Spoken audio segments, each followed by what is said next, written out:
All right, Malachi Douglas, a wonderful performance from you. Scoring a goal, first Premier League goal. How does that feel?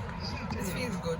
It feels good. To actually come up against the big men in the country, top tier league, and actually scoring goals and doing my best. So I'm feeling good.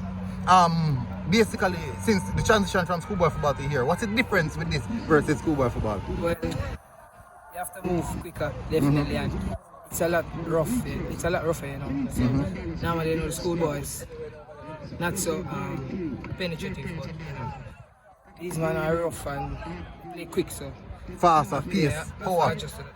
Okay. Yeah, I see you create quite a few chances. Nothing didn't come off. So what do you think about your transition and what to look for from Malachi Douglas from here? Well, it's been good because my teammates, they're very helpful, and they're definitely more to come from Malachi Douglas. All right, well done, man, and good to see you again. Yeah. Thank you very much.